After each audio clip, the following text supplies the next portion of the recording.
Mind Gap Podcast.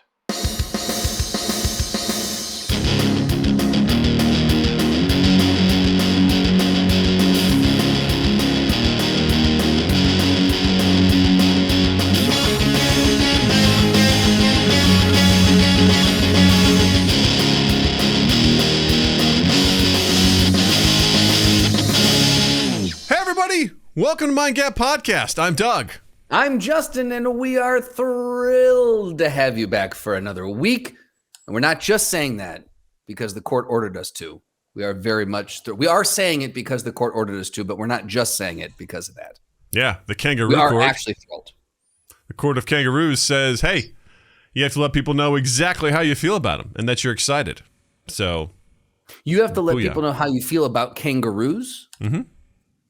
How do you feel about kangaroos? I think they're fucking misunderstood. People, it's like one of those creatures that's like, oh, it's look how cuddly this thing is.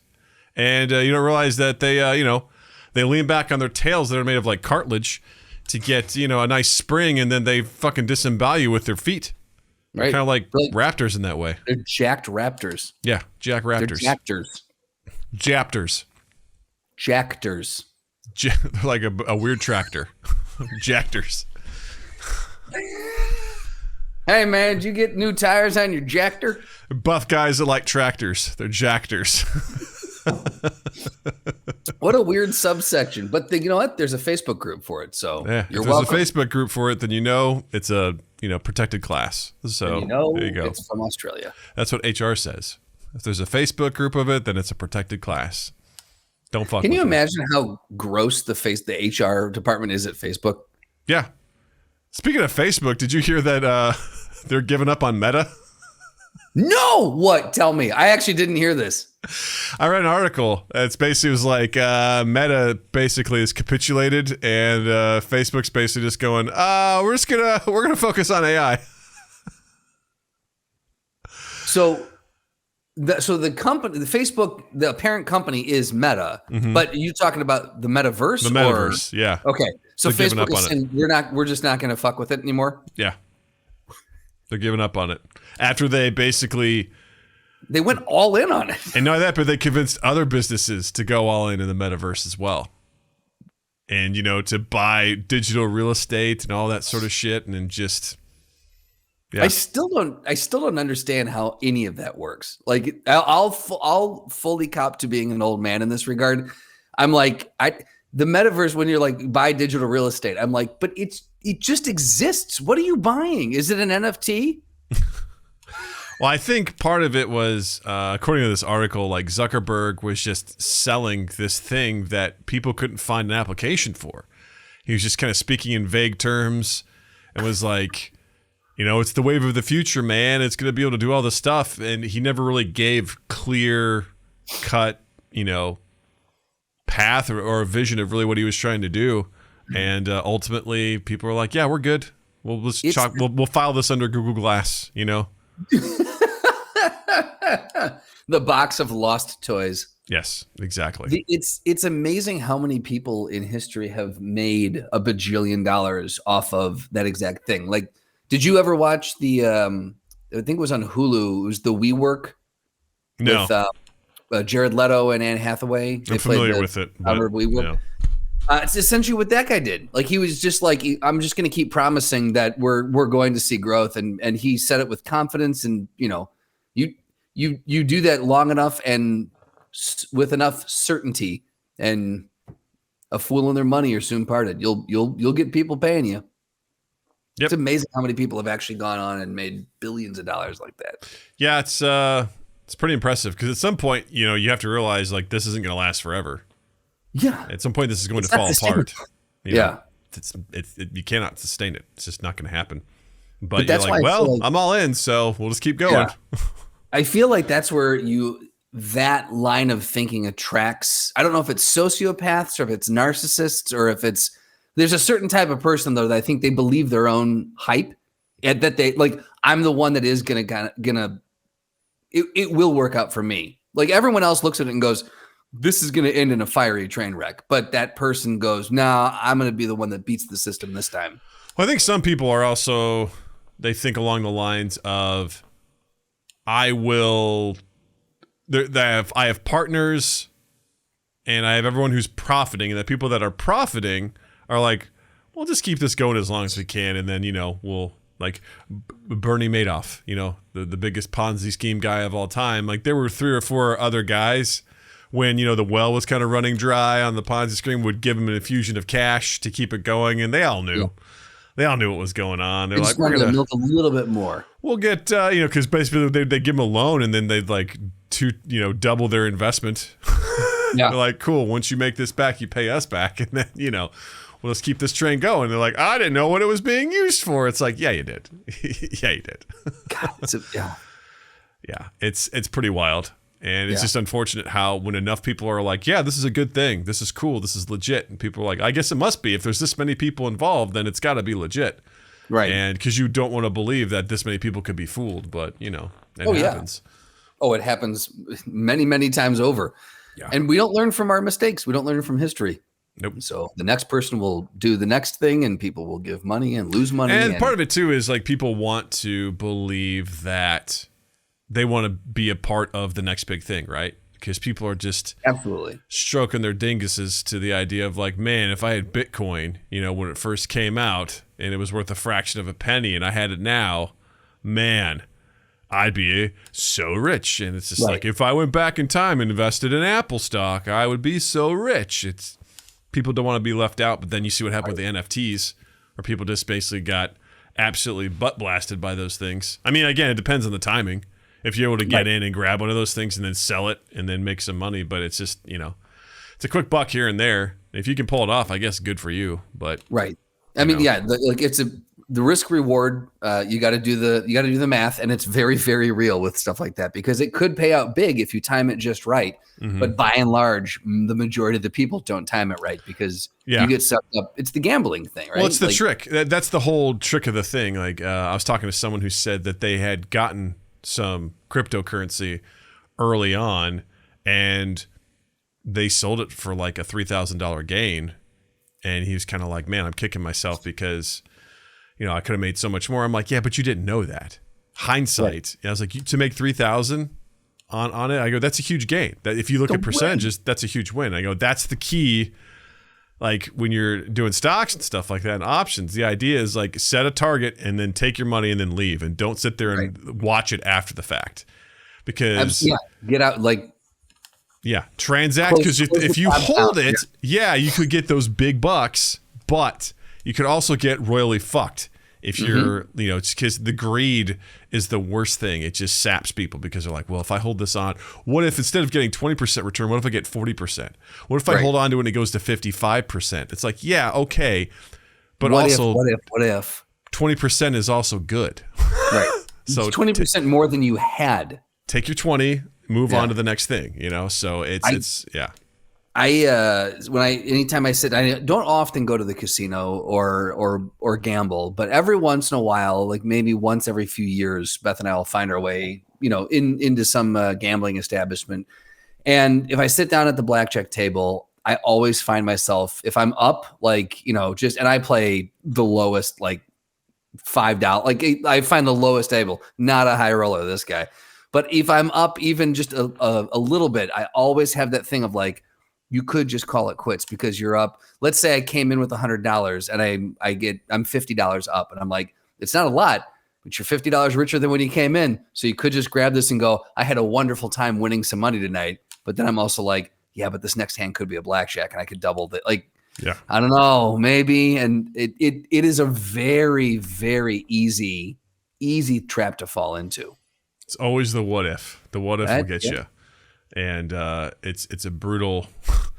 It takes a lot of discipline to overcome that sort of stuff. Absolutely, to stick with the plan. And you honestly, you got to get taken a few times to realize when's the right time to be like, all right, I've hit my goal, I'm done, I'm out, and I'm moving. You got to feel that sting.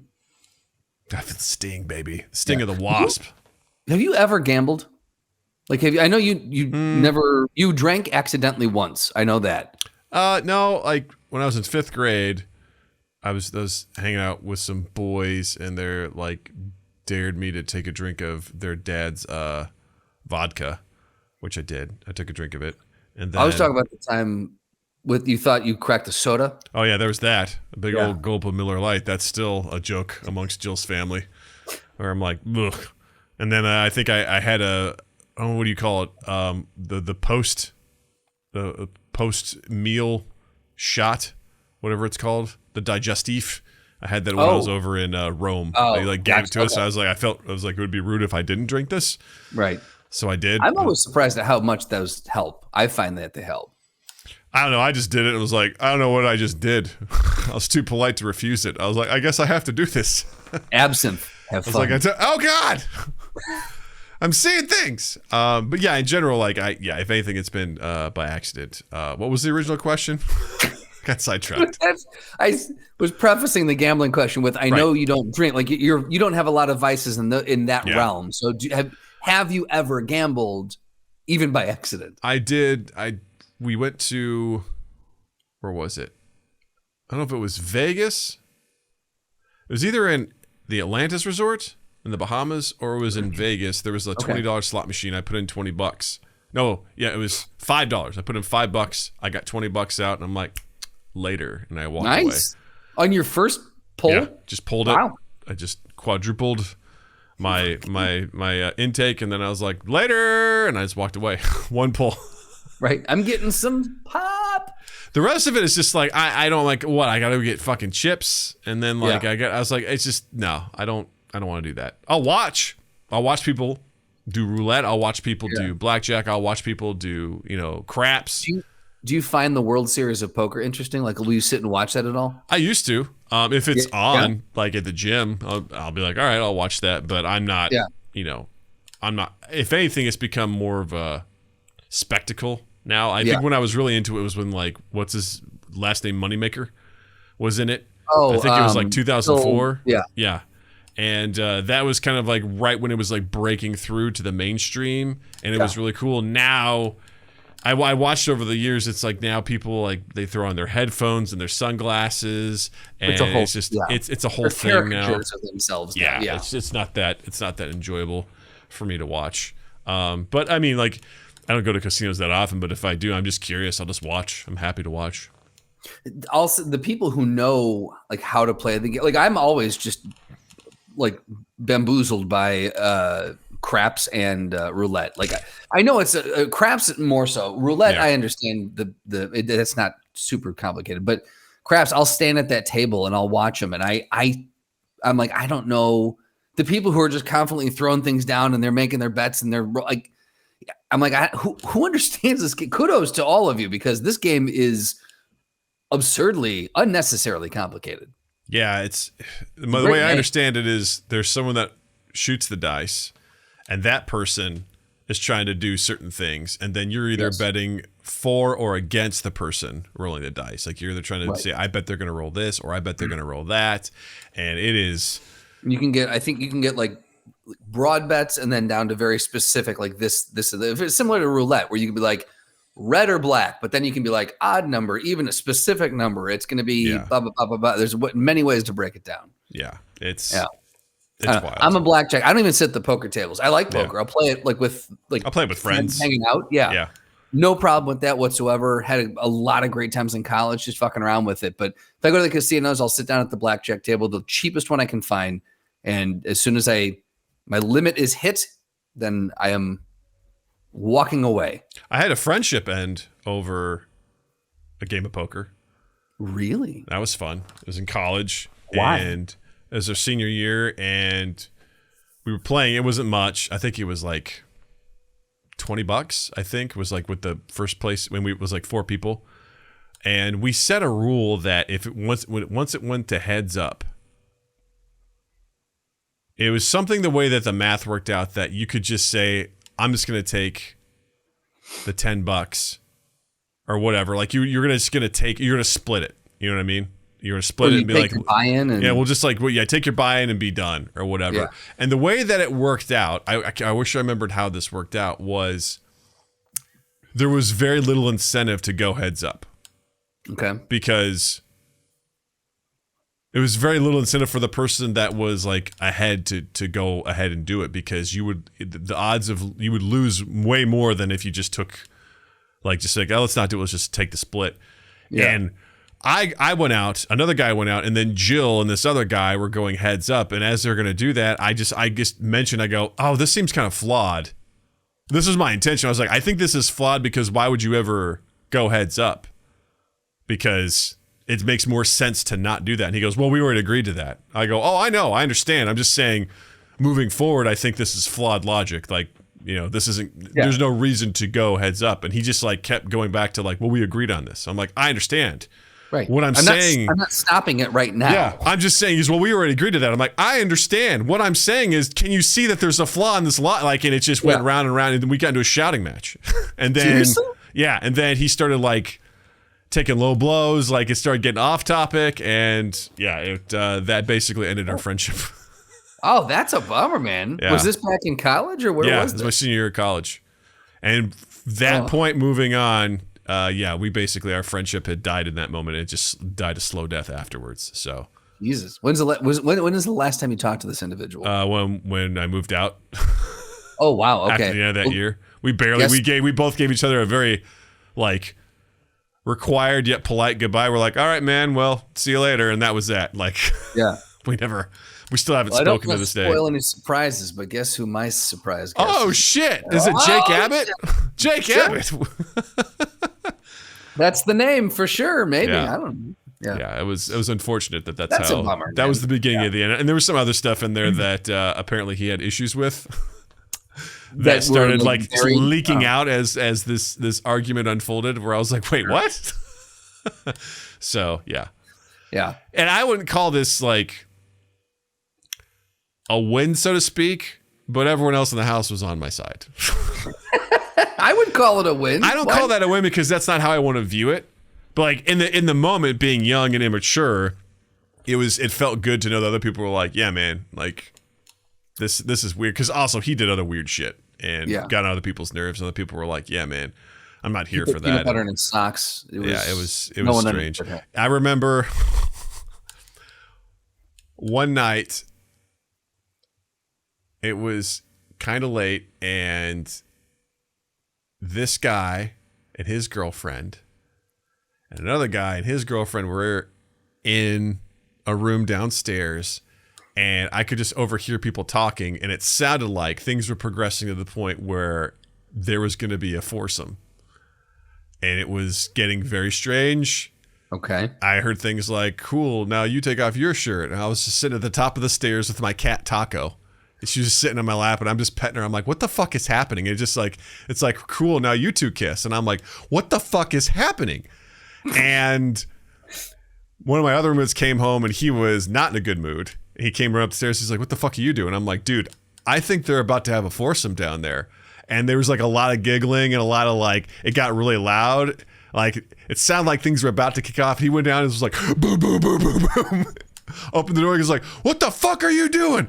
It's late. I'm trying to do this, that, or the other thing. And just like slammed the door and went upstairs. And I was just like, and boy, talk about a boner killer, because whatever was about to happen got shut down in that moment. Like, mood killer. Did you not find it odd at all that you were just like peeping Tom, but with your ears? I was like, there's no way. Because first of all, it was obnoxiously loud. Like, there was no way to not. How was it loud? What were they doing? They were just talking very loud. Like, it was just the way, this was a shitty house. And so like, there was no way to not hear what was going on. So like, I would come out of my room like, nah, I didn't hear that. So I would be standing there, and then I would heard something. I'm like, all right, that's curious. And I heard something else. And so I just found myself standing there to the point where I'm like, I need to sit down. My legs are getting tired, you know? And then I was just like, what the, I'm like, there's no way. And I kept telling myself, Practical Doug's like, this ain't what you think it is. No. Like, we need to confirm whether or not this is what you think it is. And something else more curious would happen. I'm like, with my cat, I'm like, no way. There's no way this is going to happen. And it's like, now you take off your shirt. And I'm like, what the fuck? Like, huh? There's no way. Is it? And also this guy would have like, towards the end of our like staying together, would have just his girlfriend was obnoxiously loud during sex. Like, performative loud, to the point where we were like, shut up. Like, it was just so obnoxious. And I know that guy loved it. And I was like, good for you. But like, you know, we're all living here, man. Right. Right. We're all living here, okay? This is Then he come up uncomfortable. and he's like, did you hear that? Sorry if it was too loud. I'm just, He may as well have been Right like spots. that, you know? Yeah. I was too busy getting balls deep. You know what I'm talking about? You guys know what I'm talking about, right? Take your shirt off, Doug. What? Yeah. No, I don't. Jacob, no. He's just like, yes. You know? That's what she sounded like when she was, Yeah, it was just, Yes. That's stupid. and then it was like, Okay. when she was done, powering down. powering down. And he was like, I'm gonna come. Yeah, thank you. There's a lot of, yep. hey, man, we went for broke on that one. I think I told you about when Beth and I lived, we're still in Chicago, and we had the next door neighbor that we called Mona. Oh, yeah. We didn't know her actual name, but that was a good enough pseudonym for her. Yeah. Yeah, that was, talk about performative. You know what? I don't know, though. Maybe she just had a really attentive partner. You know what? Listen. I don't want to say. Enjoy your sex life, everybody. Enjoy saying. yourself. Enjoy each other. All I have to say is just be cognizant of those around you, you know? Right. Because if you're in an apartment complex and you share a bedroom wall, if you're sharing a house, and you have a lot of shared common spaces, just be thoughtful. Be thoughtful of those around you. I don't care. Do what you got to do, man. Have fun. Enjoy your life.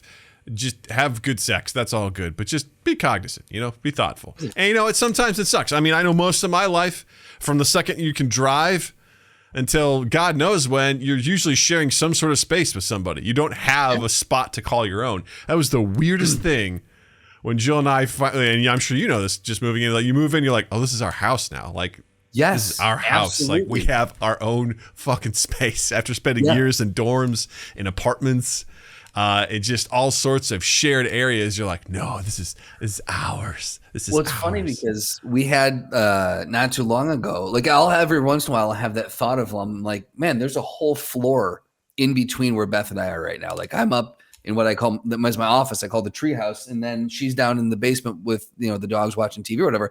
Like there's an entire floor of a residence that is unoccupied between us, but it's our like that's just the mind fuck. And the other day she seemed a little upset or sad, and I said, "Is everything okay?" She goes, I just feel, I don't know. There's and I can't remember how she phrased it, but it was like I feel like there's like distance between I don't feel as close right now.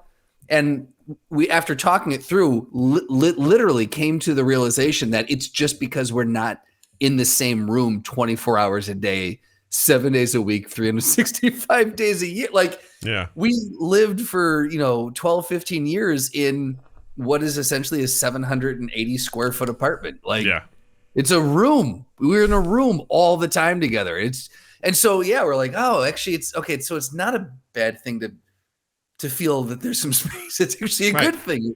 It's a mind fuck. It really is. Yeah. It really is. It's a change. And as you said, hey, babe, I hear what you're saying. I love you and I miss you. And as you walked up the stairs,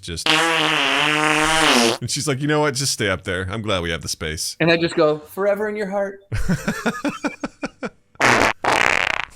And she's like, all right, stay up there. Don't come down. I had that today. Jill and I went on a walk. And when we came back, we were looking for Loki. We're like, where's Loki? Is she downstairs? No, she's got to be upstairs. So we go upstairs. As we're going upstairs, I fart.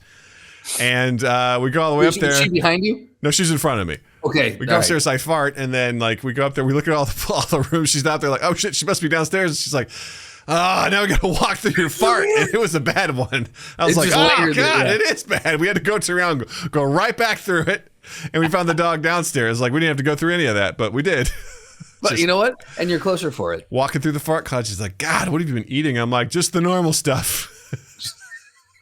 Walking through the fart cloud sounds like that should be the name of your first album. Right? My first something. Walking through the fart cloud, baby. Exactly. You know? Yeah. It's a concept album. It's a concept album. It's good. Is it good? Yeah. Yes. You know? Absolutely. Oh, my goodness. Oh, my goodness. Well, let's get to our first thing of the night here.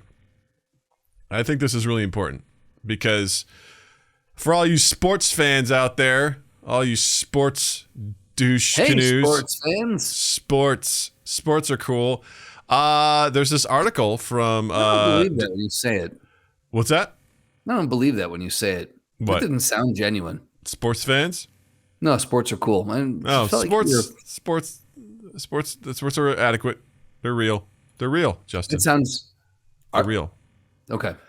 That sounds better. There's this article on Deseret News that says 3 strikes and you're out. How one Little League organization is tackling umpire abuse. So, kind of like the too long didn't read of this, is spectators who argue with the umpire will have to try their hand at umpiring before returning to the stands. I am 100% here for this. Yes. Because I don't have children. I don't have children specifically that are in sport. I never played a ton of sports myself when I was a kid, but I hate the parents who are just obnoxious. I have nieces and nephews. I've been to sporting, like I never experienced it myself, but I've seen this in action, and it is infuriating when these parents are losing their minds over a fucking little league or biddy ball or whatever the fuck it is. You're like, these are children. They're fucking children. Relax. And this organization is my hero right now. Yeah, so if spectators are guilty of arguing with the umpire, they will need to serve as umpire for 3 games. So they have to be an umpire for 3 games before they're allowed back to spectate.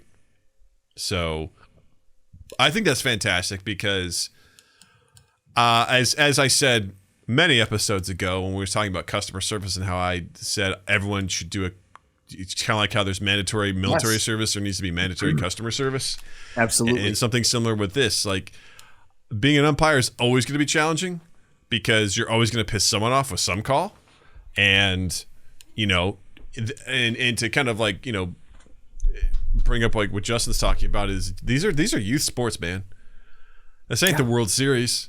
No. This ain't the NFL. This ain't the NBA. This ain't any of that shit. Like these are kids who are learning how to play this game.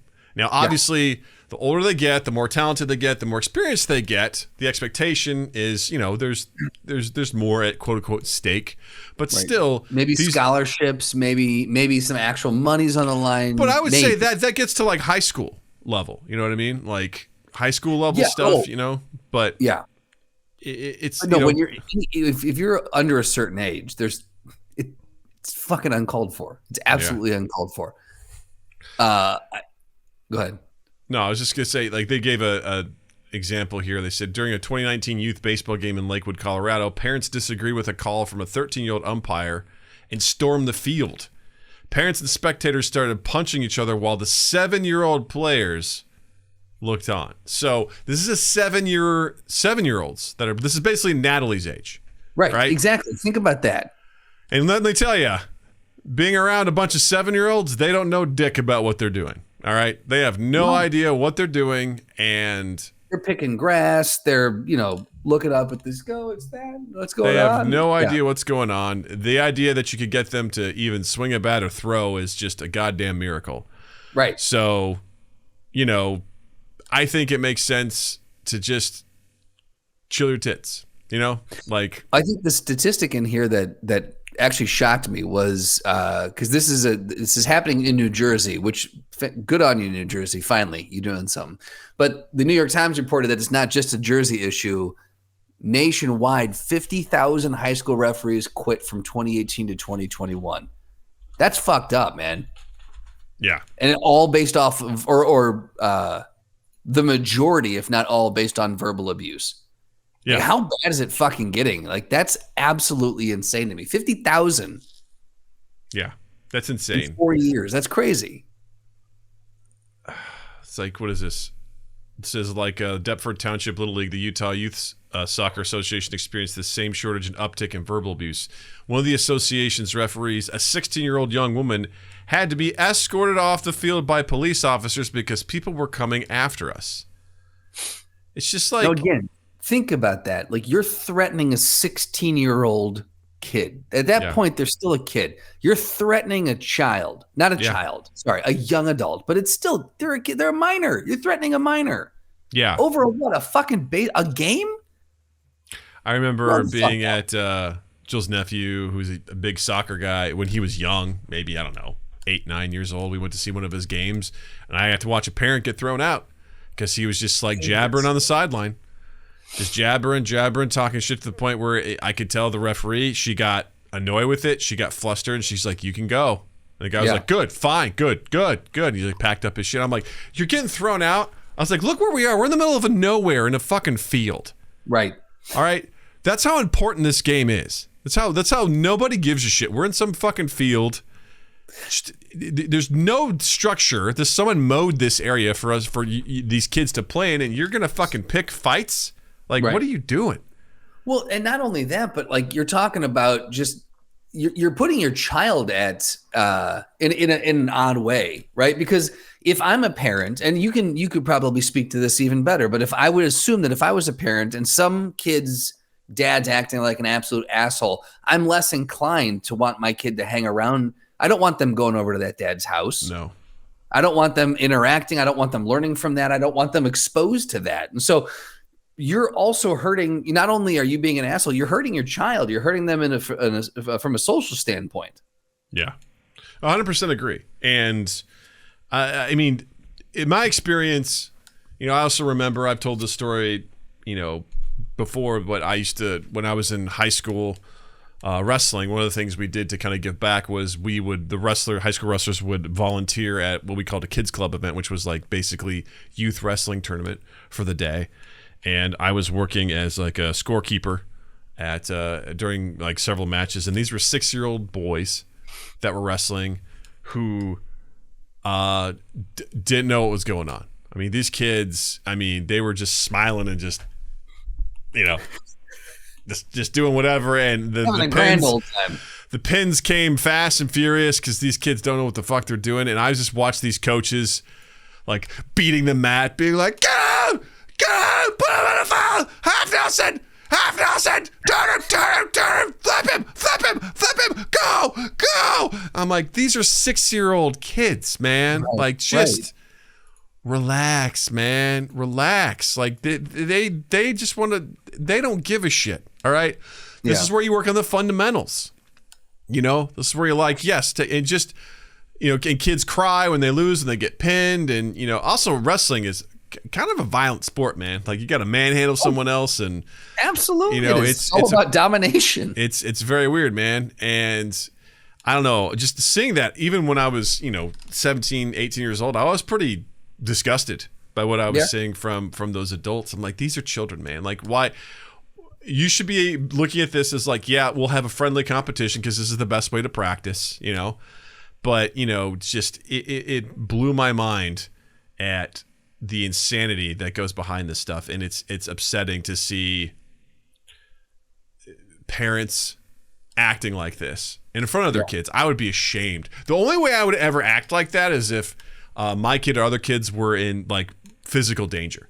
Yes, If someone was doing something, if there was a call that was not made that put someone else in danger, I would probably lose my fucking mind over that. Right. But a bad call, sure, I might be like, I remember, actually, it's funny. I just thought of this. I remember my dad, who's usually pretty chill, at a wrestling meet was like getting into it with another mom in the stands, which was hilarious to me. And my mom was mortified because my dad was just like going in on her.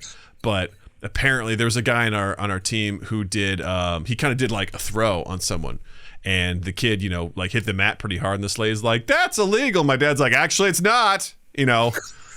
She's like, you can't do that, you're gonna get hurt. He goes, it's legal. And then I look up and my dad's just, all I see is just him going, and the lady's just like jabbering back, and my mom is like this, just like face covered, just like so embarrassed. And I was laughing. I was red in the nuts face. To my friends, like, look at my dad. My dad's going in on this lady, just because he's.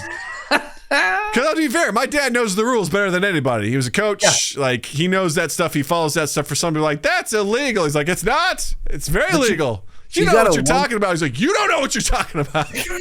You gotta wonder what made him escalate it, though. You know what I mean? My dad is, honestly, he's always been a crotchety old man. And he was just like, he doesn't suffer fools. If someone says something that's not right, he'll call it out, especially if it's something that he really loves, like sports, and him being a coach or whatever, is like, no, you can do that. It just, He doesn't stand for it, so. Seth goes, I tuned in at my dad was going to town on this lady. Yeah, he was. Yeah. Big time. You know? I mean, well, I was going to say, think about how important directions are in that statement. Because you're like, hey, guys, look, my dad's going in on that lady. Yeah. If you take in and change it to down, yeah, direction matters, man. It does. It does. And Siren is also saying that, some parents are so sad these days to make a huge deal about things like this. It's like, listen here, Karen and Ken, stop being entitled. That's very true. Absolutely true. Like, the entitlement that comes along with this stuff. And again, for me, Natalie's not in sports. I mean, she does swim lessons and things like that. And if she's interested in doing something, I'm totally willing to let her try. But, I just, for me, the big thing will be like, learn the fundamentals. That's why we're here. We're here to learn the fundamentals. We're here to learn how things work. And over time, if you want to keep going, those skills will develop, and then we'll talk about, because there absolutely needs to be a level of learning how to be competitive, learning how to deal with adversity. It's some of the stuff we're working on right now with Nat. She struggles. I think the idea of like being in competition, I think, scares her because she doesn't want to lose. And I'm like, that's fine. I get that. But at the same time too, she's been playing Super Mario Odyssey by herself. She started the game over and she's playing it all through by herself, and she'll ask me for help, and I'll look to her. I go, you can do it. I know you can. Like, I've seen you. I know what you're capable of. Just because it's hard doesn't mean that you can't do it. I'm not just going to you don't get to hand me this controller and I just do it for you and then give it back to you. I'm like, you got to do it. You got to earn it. When she does, I celebrate her. I'm like, you did it. Yeah. See? You said you couldn't do it. Now look at you. You're fucking killing it. Way to go. I was like, give me 20 push-ups, for doubting yourself. I think you bring up a good point too, because it's not really even, it's partially these kids are learning the fundamentals of the sport that they're playing, but there's a lot more happening here. Like you said, they're learning about adversity. They're learning about how to dig down and push a little bit harder when things get tough and get through that. They're learning about teamwork and how to share and how to how to rely on other people, how to let other people rely on you and not let them down. There's a lot of actual social elements, social structure being learned in these games that they're playing, especially at that age when you're doing Little League and stuff. And the parents are just making it. And I don't know if maybe it's just, look, you and I have never been huge sports people. That's just not what we're cut from. We're a little bit more towards the movie side. Mm-hmm. You wrestled and you did track and field, but I don't think either of us are like, I want to watch the game this weekend.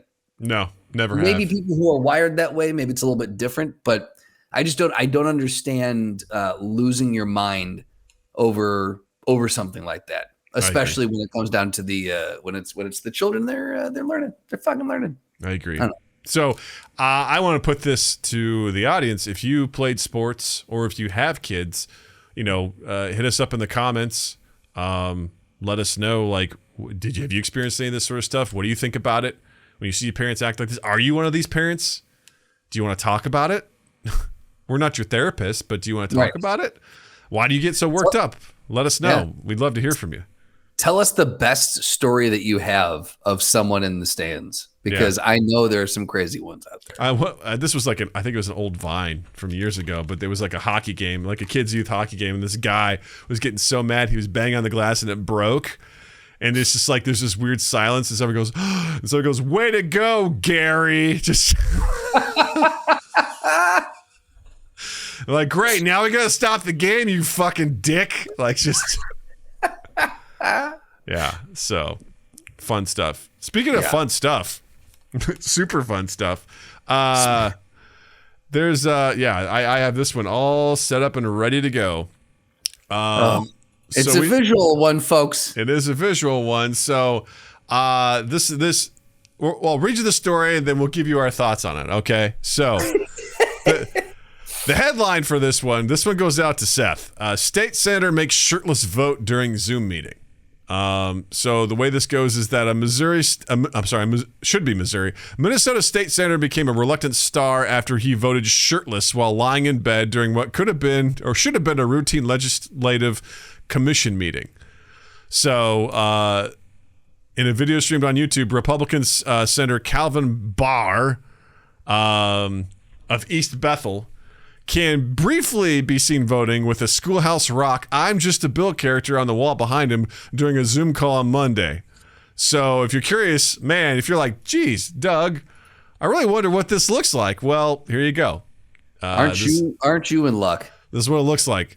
Here's this guy just shirtless in bed with his terrible Zoom background of, I work for the government, so I'm a bill on Capitol Hill, you know. But not only is he a state senator, Doug, that's not the only job he has. That's true, because according to the spokesperson, what did they say, Justin? They said that Barr, a truck driver, worked until 4:45 a.m. and then went to bed before Monday's meeting. So, you know, just alarm went off. He went, oh, shit, I got to log on and vote. Hold on 1 second. All right, logged in, camera on. Yay. Camera off. And everyone was treated to this. Yeah. So my takeaway from this is that anybody can be a state senator. And that's not knocking. I want to be clear. I'm not knocking truck drivers. My father-in-law's a truck driver. You know, he's doing nothing wrong with truck drivers. Doing the good work. But this is such low effort. I wouldn't even say this is bare minimum, because it's not bare minimum. I mean, this guy, I don't care how late you're up. If you are a state senator and you have a job to do, which is to vote, look, man, put on a shirt. You don't have to put on pants. Just put on a fucking shirt. And if all you're going to do is just vote, be there and be like, yay. I would argue it doesn't even need to be a button-up shirt. Yeah, right. Just a shirt. A shirt. That's it. Yeah. And also be sitting up, man. Like, we can see your blanket. You know what I mean? Right. Yeah. So just I think what at the same time too, this shows, if I was one of his constituents, I would look at this and be like, man, this shows a blatant disregard for the office. Like, you're making laws that are going to affect me, and you're doing this while propped up on one arm in your bed, you know, probably half asleep, crusties in your eye, you know, like, his hair looks like it's on point though. I'll give him that. Does it though? He doesn't have bedhead. How can you tell? So good on him. Well, you're right. It also looks like one of those really cheap blankets you find at like a motel. Like, it's only a teeny little corner of it, but for some reason, that's exactly what that looks like. Yeah, you're like, oh, this is this is a guy who's you know, he's thrifty is what he is. Yeah, like he's thrifty. That's what the way to put it. He was actually calling. He logged in from the back of his truck. There you go. It could have been. That's in the cab. Yeah. You know, I agree. I think bare minimum, you put it like it's disrespectful. The other way that I would look at this, and I think this applies for everybody. You know, you can look at what was the guy from CNN, Tuman, the guy that got fired for jerking off on camera. There's been so many of them, Justin. Whatever it is. Can we single one out? I mean, come on. There's so many. Yeah. It's just a symphony of grossness. I would say you look at it this way. Would you go into the state capitol and vote this way in person?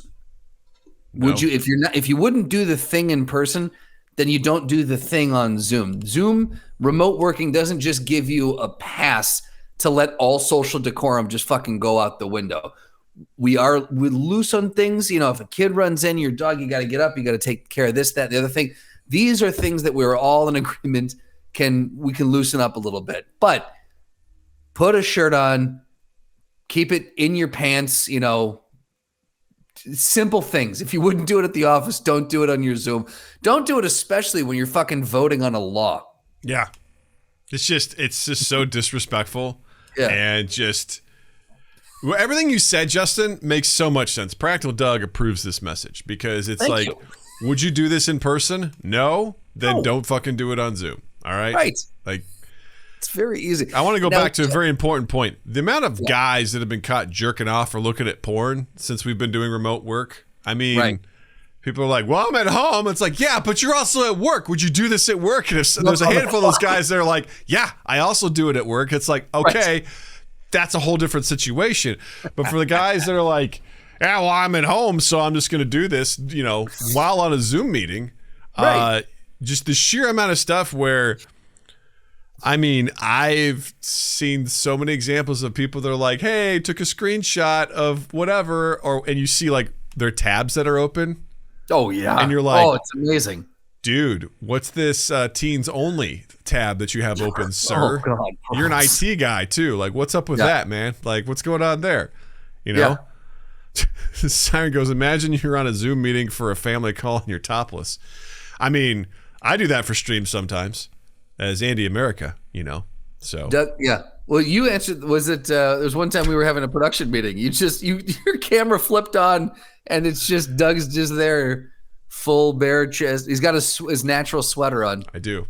I run warm, you know? I actually did that not that long ago. I was not prepared for that. Seth and Eric were doing a covert meeting in one of my D&D Discord servers. They were like in the chat, and I was just like, I just hopped in there. I go, what the fuck's going on here? They're like, oh, we're just meeting, and they were on video. I turned on the video, same thing. I was shirtless and everything. They're like, oh my God. I'm like, yeah, that's right. So I also love that they were doing a covert meeting in the Discord. That tickles me. I just happened to have that server open, and I just see two people in the chat. I'm like, what the fuck is this? And I was like, what's happening in my land? What's going on in here, huh? They're like, we're just talking. I'm like, well, I'm going to stay here then. And I just sat there shirtless and you keep the door open 6 inches. That's right. 6 inches, motherfucker. Yeah. Yeah. So listen, we all make mistakes, all right? But Senator Cal, do better, buddy. Try harder. Okay. Yeah. This is the stuff you can get away with Zoom nowadays. Just listen. Like I said, you don't have to put pants on. Okay. That's the luxury. That is the future we have crafted for ourselves. Our ancestors worked in coal mines. They came over in ships. You know, the sacrifices that our ancestors have made so that you don't have to wear pants to a meeting.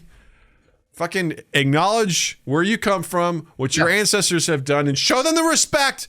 Put on a shirt and vote for your goddamn bill. All right? I mean, at least Winnie the Pooh it.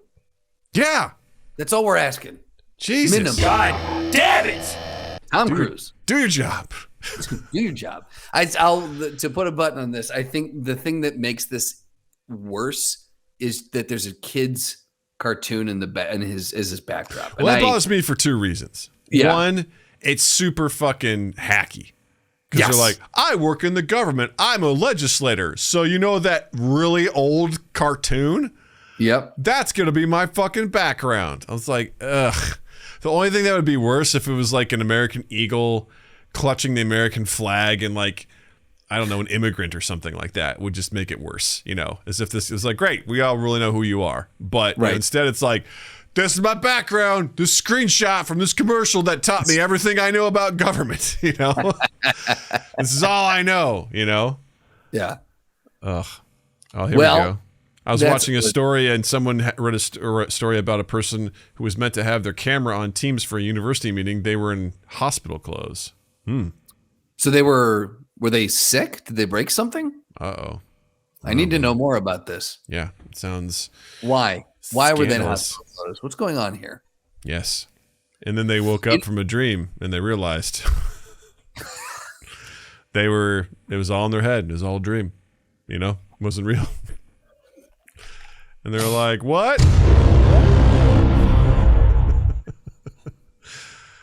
Oh, yeah. Speaking about not wearing clothes. That's right, man. Germany. Am I right? Y'all want to hear about some German stuff? Here's a good headline. Germany, man rescued from woods after sex game goes awry. Listen, we've all been there. All right? Right? We've all, to Germany, you mean? We've all been there? We've all been to Germany where sex games have gone awry. Okay? What else do you do in Germany, Seth? Right? Yes. Seth goes, I haven't approved this. Mm-hmm. All right. So here's the long and short of it. A 51-year-old man who was left tied up in the woods when a sex game went awry had a lucky escape after a cyclist and a hunter heard his screams for help. This man was discovered fully dressed but firmly bound with ropes and a pantyhose over his head atop a deer hunting platform near the town of Buchberg late Wednesday. Flawless pronunciation, by the way. Thank you. Appears this man was tied up by a woman he met online. After she had done so, the woman received a phone call and fled the woods suddenly, leaving the man behind in a helpless state. And this said that he had a box cutter on him for such situations, in quotes, but seemed to have underestimated the woman's bondage skills because he was unable to reach the knife. So, yeah.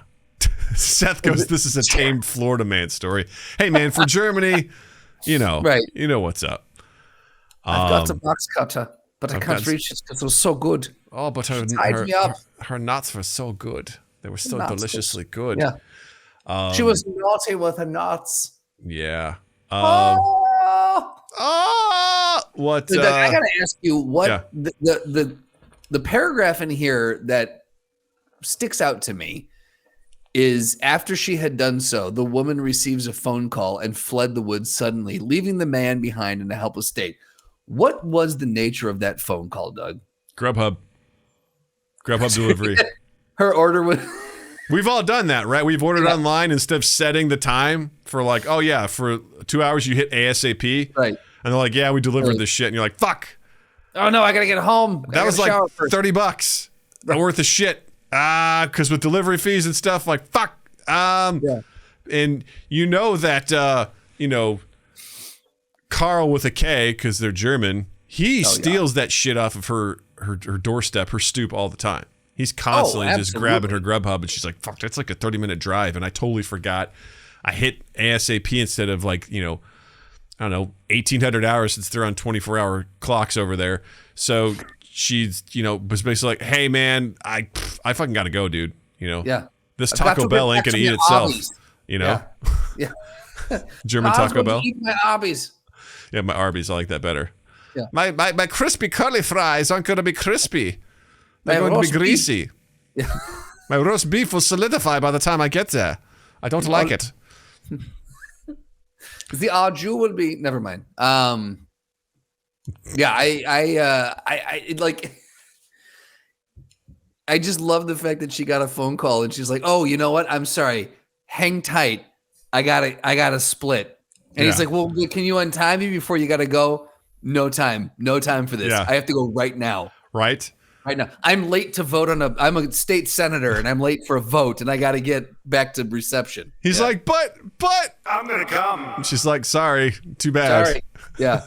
Can you at least take the pantyhose off my head? No, look, I can't. This debate has taken up too much time. I have to go. You don't understand. It's sitting there. Carl's licking his lips. He's going to get my Arby's and I can't have that. I got to get that horsey sauce. Right? That horsey sauce. Woof. So I guess the follow-up question is, Justin, how horny have you been in your life to make bad decisions like this? I've never been left tied up in the woods with undergarments on my head. I'll say that. I've never been that. I've never been caught doing that. You've never been. Yeah. I've always been able to reach my box cutter. Right. Yeah. This is a man who obviously needs to plan ahead a little bit more in life. Yeah. You're 51 years old. Figure it out. Listen, man, you're not a 31-year-old guy anymore. All right. You're dealing with professionals. All right. You're a professional. Stop underestimating your bondage, ladies. Okay.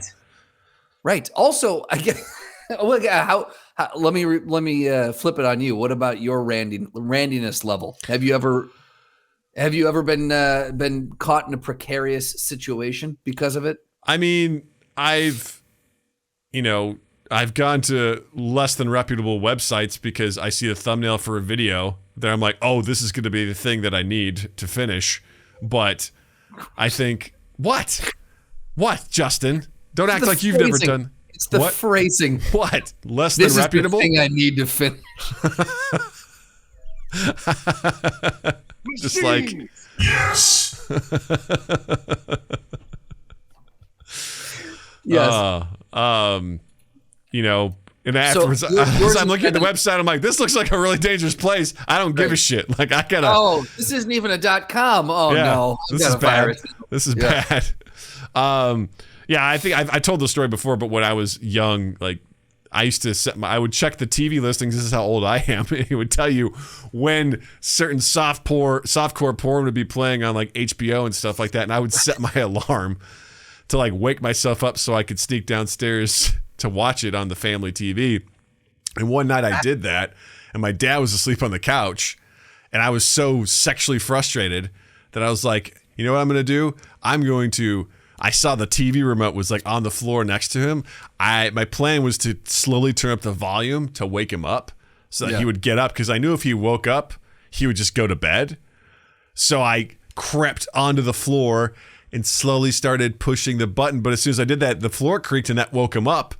And then I couldn't we were in a split level house. Yeah. I couldn't get upstairs to where I was staying. The only place I could go was in the basement.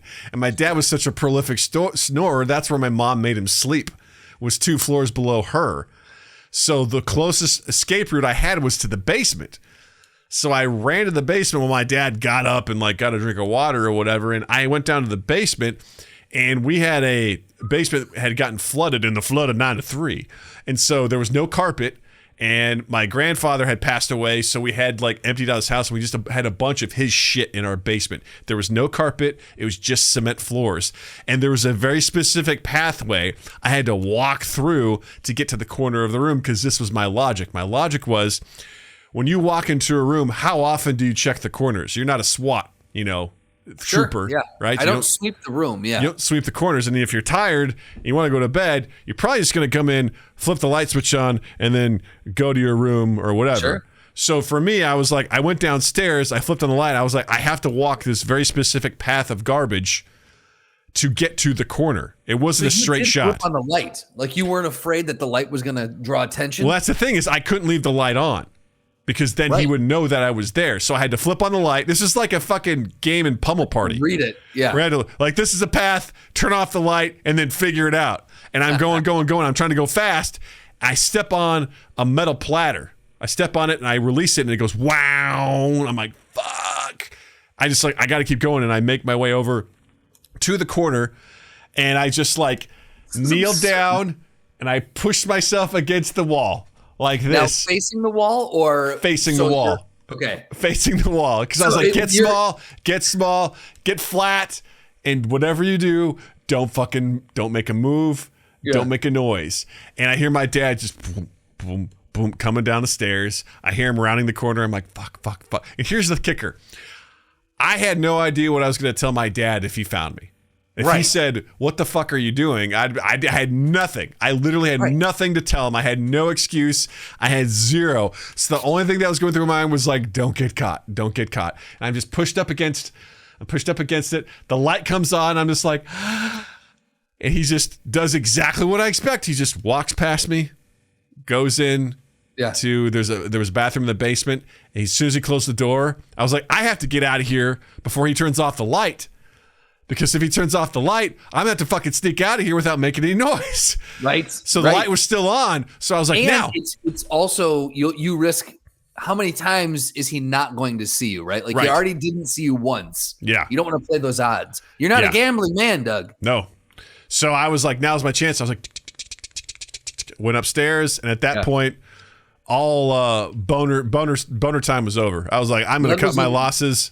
Yeah. And I took my $20 out of the slot machine after putting in my 5, and I'm like, I'm out. And I went upstairs and I went to bed.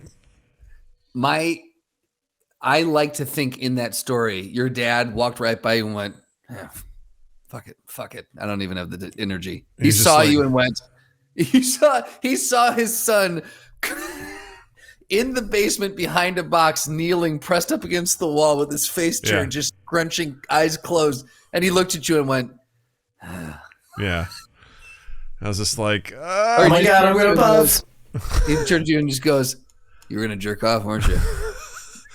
I know you set your alarm, you fucking weirdo, and just goes into his room. And he's like, no, I'm going to jerk off. And he closes the door. Once you buy a house, you can do that. Yeah, my house, my rules. There was another time. Go ahead. No, I was going to say, I always love doing this. Whenever I think of a time in my childhood where I was like, oh man, like my parents had to deal with, I was like, how as a parent do you deal with anytime you fuck up? How old was your dad at that point? Can we figure that out? How old were you? I don't think I was older than 10. Okay. So this would have been 30 years ago. My dad's currently 76, so he would have been 46. So he wouldn't be a whole lot older than I am now. I was going to say, so like put yourself, like you're within striking distance of your dad's age at that time. How, just again, think of you as you are right now. See, like dealing with, like, how do you think that you would have not seen you in the corner? I wouldn't have.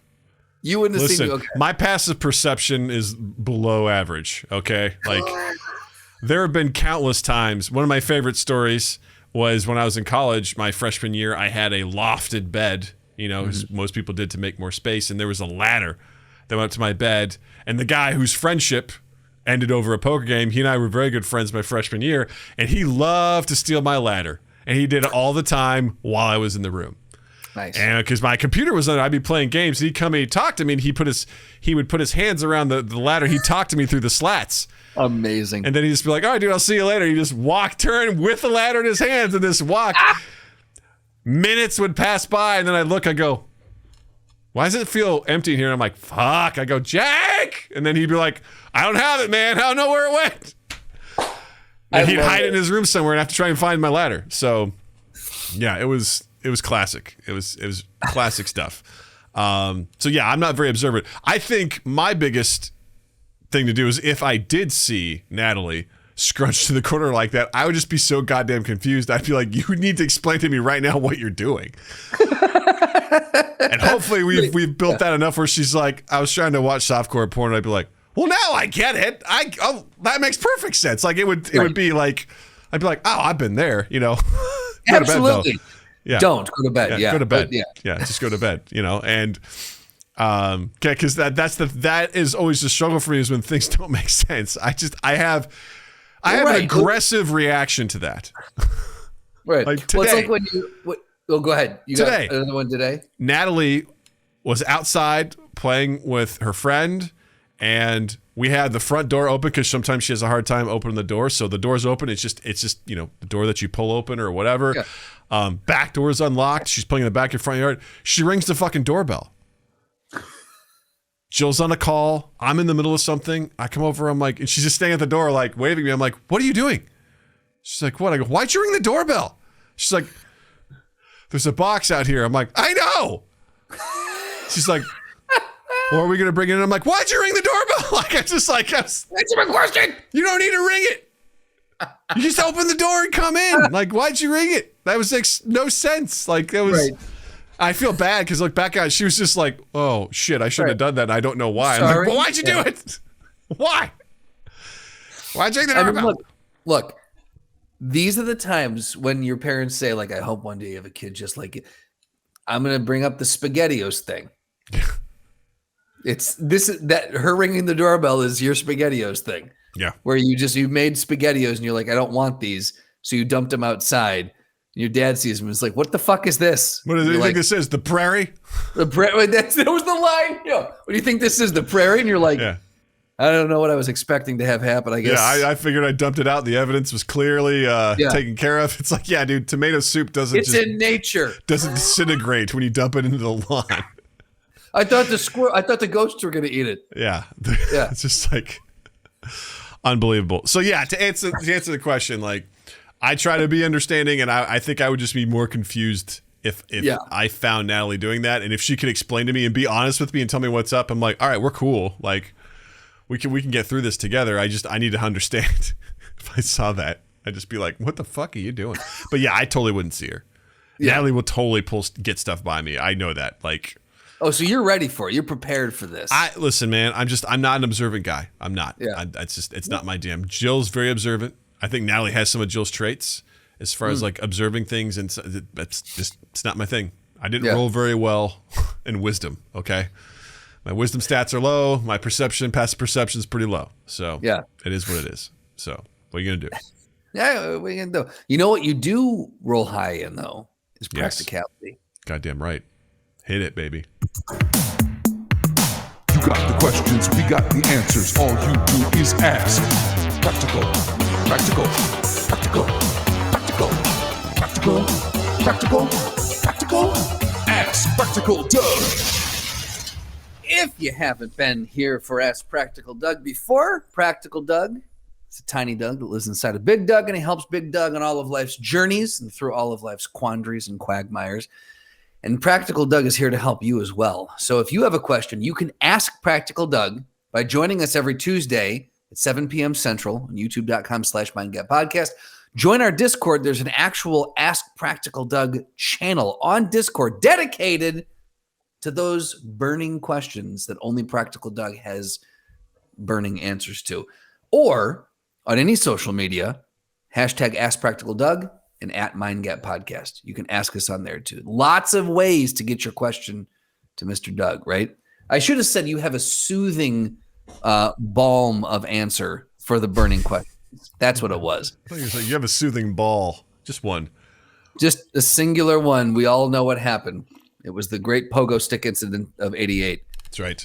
Moving on. So today's Practical Doug comes from this. I'm assuming this came from Discord. Reddit. Well, I thought someone posted Reddit. it. Got it. I have read it, but where did it come from? Reddit. Got it. Okay. So this is the Am I the Asshole? So Doug, am I the asshole for not giving my coworker my day off because I want to play a video game? An interesting question, an interesting start. So context. Okay, so anyone in the video game world knows that next week, the new Legend of Zelda game comes out after like 5+ years of waiting. I'm a massive fan. When the release date was revealed, I immediately requested PTO for that date as I planned on staying home that day and enjoying the new game. What I didn't realize was that the day I asked off for is the Friday before Mother's Day. My company has had to limit the requests off for that date now, as many people have been asking for it off. That makes sense. I had previously told some of my coworkers that I was planning on staying home to play the game. I guess word got around because one of my other coworkers asked me after work to give her my PTO so she can travel for Mother's Day. I explained to her that I requested this day off months ago for a specific reason, and I really wasn't willing to change it. She got pretty upset with me, claiming I care more about video games than family and whatnot. I honestly don't really care about her not being able to travel because I feel like if this was an important date, then you would have requested it off early, like I did. Anyways, I firmly told her no, but she told some of my other coworkers, and they are pissed at me and calling me an a-hole for not giving up the date. Am I the asshole? Thank you for asking. I love it, Seth. Classic selfish narcissist behavior. Not the asshole, says Seth. For me, this one's pretty straightforward on a practical level. Yeah. If you got the time requested, approved, and you got it off, that's your time. I don't really care what it's being used for. And I think that's irrelevant. Like once you get that time off, it is your time. It's your allotted time. It's within your bank of paid time off. You request it, you get it. There you go, you know? So, yeah, you got picture in picture. My bad. There we go. Now we're good. Yeah, I think if you request the time off, what it's being used for is irrelevant. It doesn't matter. It shouldn't matter. Right. Because you can judge and qualify that all you want. And if this person didn't get the request in time, then that, I mean, granted, there could be some nuance to this, and whatnot, but I've, stepping a little bit, actually, let me stop there. Justin, what do you think about that? I would say from, like you said, from a very practical standpoint, if we're taking emotion and everything else out of this, practicality says that this guy's not the asshole because he was like, I want to do this thing. It's my choice. I'm putting the time in. I'm looking ahead and saying, this thing is happening on this date and it's important to me and I want to do this. Request it. It's your PTO. If you get it in for PTO is always a first come, first serve basis. If you're in a job that limits how many people can be off. Some people are in a job where it doesn't really, I am lucky in my department. It really doesn't matter how many of us are there on a given day. Work can still happen around that. And so I've never really had to in my current position, never really had to kind of jockey for position. In my previous position, very much so. And so you always looked ahead and you planned. And if you know that, there you go. So I would say from a practical standpoint, I'm in full agreement with you. Yeah, I very much agree. Some smart ass in there, which I love, said, since you have access to a calendar, you can look at an infinite amount of time to know when Mother's Day is in the future. It's there. Yeah. You have the information at your disposal. And I also, in a less practical sense, a more emotional sense, I really don't like the idea that some people are like, well, I have a family, therefore I should get preference over this. I've seen it happen in a lot of situations. I feel like because people don't have kids, they're like, well, your time isn't as valuable as mine because I have a family. It's like, no, that's your family. Right. But that doesn't mean that your time doesn't matter. And that stuff has always bothered me. I've seen it happen to friends of mine who don't have kids, but their coworkers do have kids, and like, oh, well, I can't work the holidays because I have a family, so I guess it's going to be you. And it's like, that's fucking stupid, It's just like someone's like, I got to have a smoke break. It's like, well, I don't smoke. Right. I don't get 15-minute, I don't get breaks. Can I just go sit for 5 minutes and not do work then? Like, is that how that works? Yeah. Which is never 5 minutes. Anyone who smoked knows. You milk that.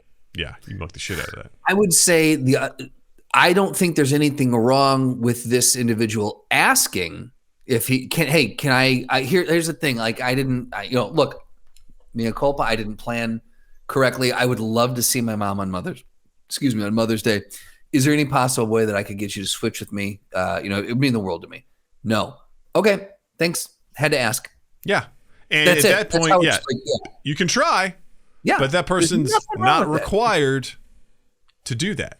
They're not required to, give into you. And if you find out what they're doing, that doesn't matter. Doesn't matter if it's for a video game or whatever. Like, that is their time off. You can try to appeal to their better nature. And if this means this much to this person, then that's what they're going to do. Mm-hmm. Yeah. And you know what? Listen, if I play, first of all, let's just take the games out of it. They weren't going to do anything. They were just going to take that day for themselves. To mentally prepare yourself for that, to know you're going to I only have 4 days of work this week. Yes. I'm planning all that mental sort of stuff that you do, to be like, I don't have to go into work on this day. And the idea that, you have to surrender that, like, that sucks, man. Like, that really, really sucks. So, yeah, I would totally say this person's not the asshole. You earned that time off. You requested it. You got it. It's all yours.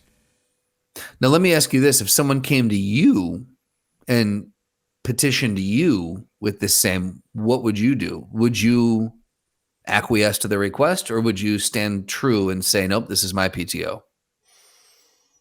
I'm a nice guy, and I think it would be hard, but it would depend on the situation. Sure. Like, if they were like, my mom is really sick, and this might be the last Mother's Day I get with her, and we didn't know, yada, yada, yada. It would depend, like, because I'm trying to think of a comparable thing, because, like, I wouldn't take a day off for a game. Like, I wouldn't do that. Trying to think of something that's, like, not that big of a deal, but I would still take time off for. I don't know. Like, I don't know. I can't think of it. I'm trying to put myself in the shoes of, like, something that's important to me, but other people would be like, that's not that important. And then having someone be like, hey, man. A movie releasing or something. I guess something like that. But even still, that's not an all-day thing. I don't know. It kind of depends on where I am in my life. Like, if I was younger, I'm like, you know what? I'll bank that time again, or I'll swap something, or maybe I'd be reasonable to try and work something out if I could. Nowadays, maybe not. I don't know. It depends, because if I got something planned with a family, we're going to go and do something. And I don't know. It's hard to say, because also I'm in the same boat as you, where it doesn't matter when people take time off, it doesn't matter. So I would like to say, like, it would really depend on my mental state of, like, what am I preparing to do for that day? If that day means a lot to me, I'd probably still say I'm sorry, but no, this is my day, Yeah. Like, this is I need this day. This is what I prep for. This is what I planned for. This is my time, and I'm sorry. This place sucks that it caps this stuff off, But yeah, that's probably how I'd handle it. Yeah, that makes sense. Yeah. You go, is what it is. Yeah, and it's not me being an asshole. It's just someone needs something, and either they didn't plan for it or they just didn't get it. So that's no one else's fault. Right. So don't hold that against someone else. Like, he's just taking the day off to play games. It's like, whatever. That's irrelevant. Right. It's his. Also, you're kind of the asshole for spreading, for gossiping around the office like that. Yeah. What are you badmouthing this person for? Yeah. Don't do that. Don't be like that. Be that person. Don't be a turd muncher.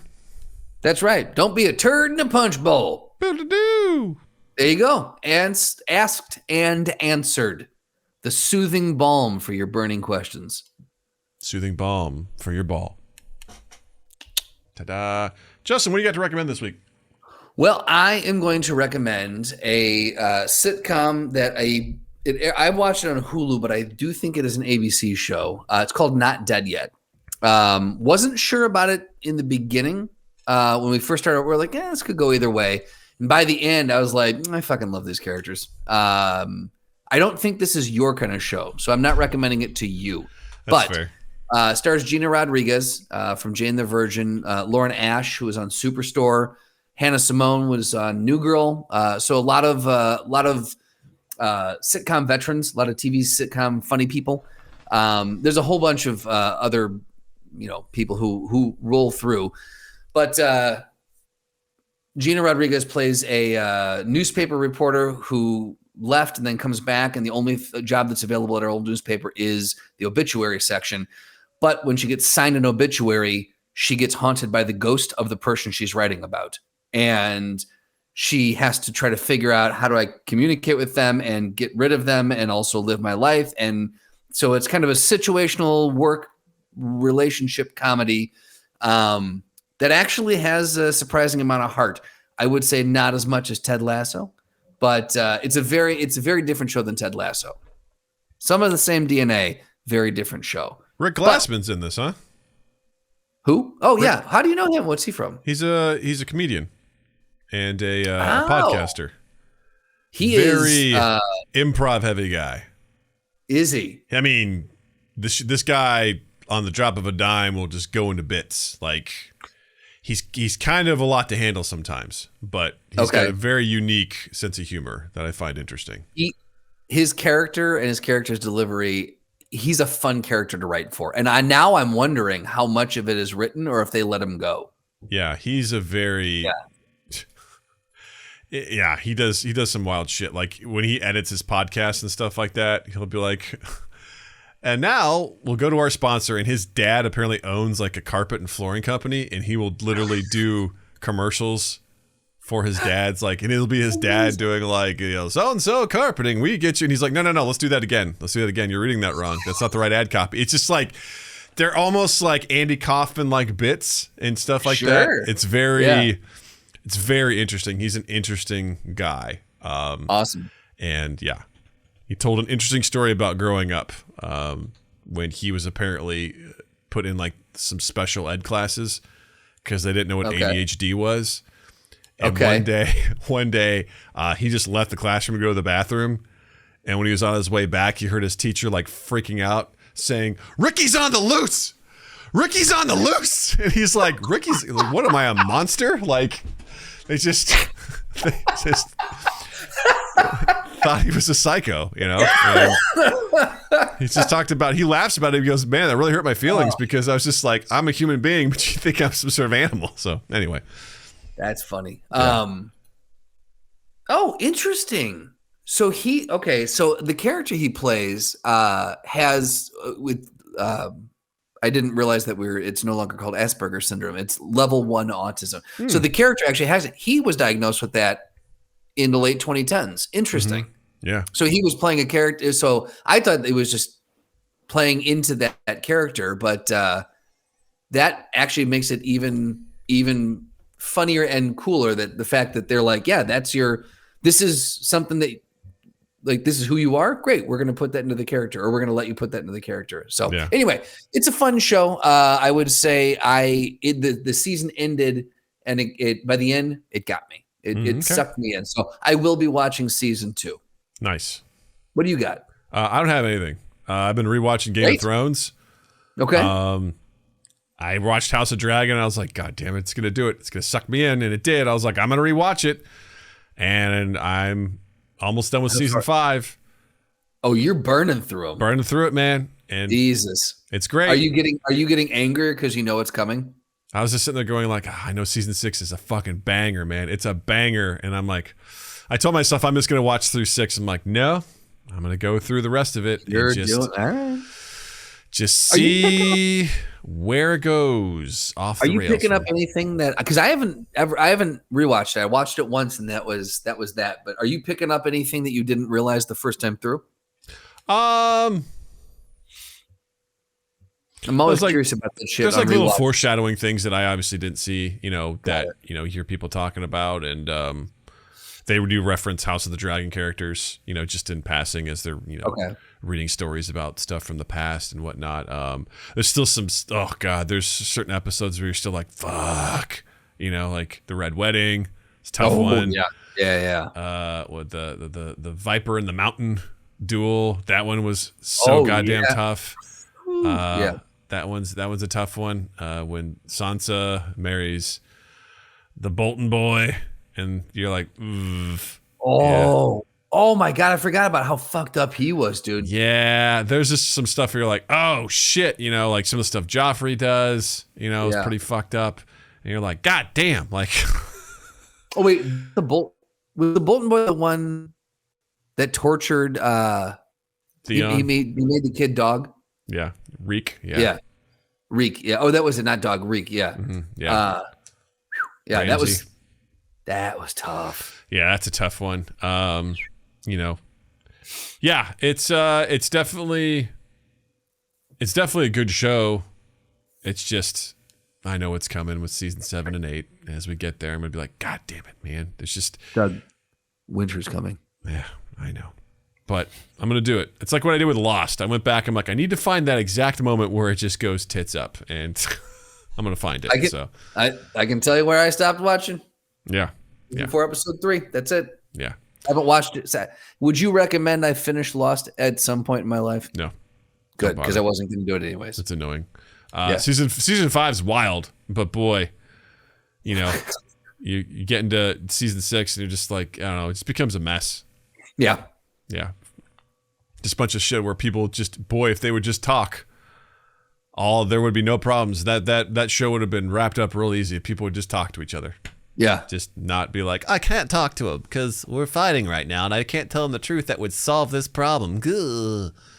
It's like, eat all the balls. Eat all the balls. Siren is saying real quick here, an ASD person is listening, not 3. Is listening, autism spectrum disorder is the actual diagnosis, no levels. It is a spectrum. You can have high, middle, or low functioning. I was just going off of what was being reported in Wikipedia. I thought that was I'm assuming it's a statement that he made. My apologies for mislabeling that or misspeaking that. So I guess high functioning autism spectrum disorder, I guess, would be what this individual has. But yes, I concur. I don't know. Who's that? I'm not a doctor. Who's that? She goes, oh, I see. It's okay, Justin. There you go. Well, gang, thanks so much for listening. This has been fun. As always, please check us out on all our social media at MindGap Podcast. Check us out, youtube.com/MindGap Podcast. Follow us live. Chat with us live, just like Siren and Seth have been doing this evening. We live stream on Tuesdays at 7 p.m. Central. I host video game streams on Fridays at 8 p.m. Central. There will be no video game stream this Friday because Jill's going out with friends, and I'm hanging out with Nat. And I'm going to try and do something special with Nat on Friday. So no video game stream this time. But do us a favor. Check out our links in the description for the Discord. Join the Discord. Be part of the family. Hit the like and subscribe to do the free option of supporting us. And then also you can hit us up monetarily at patreon.com/mindgappodcast and our merch at redbubble.com. And be sure to check out Justin as well. On Instagram, you can follow me at Justin_Michael, spelled Mikel. It's the fun way of spelling it. And while you're in the online realm, check us out on all the platforms where you can find and consume your favorite podcasts. We're there too. We'd love it if you would share and like, review, rate, all those things, subscribe. The big one, of course, is sharing, because sharing is caring. And then 2east8th.com. I keep wanting to say /my every once in a while. I pull the old script. Script. out of the brain tunnel. 2eastaith.com and 2eastaith on all social medias, and loveandimprovfilm.com and loveandimprovfilm on all social medias. Wiggity woo. Well, that being said, I want to say, Justin, thank you. Douglas, thank you. Chat, thank you. Listeners, thank you. And you all have a dandy fucking week. Mind Gap Podcast.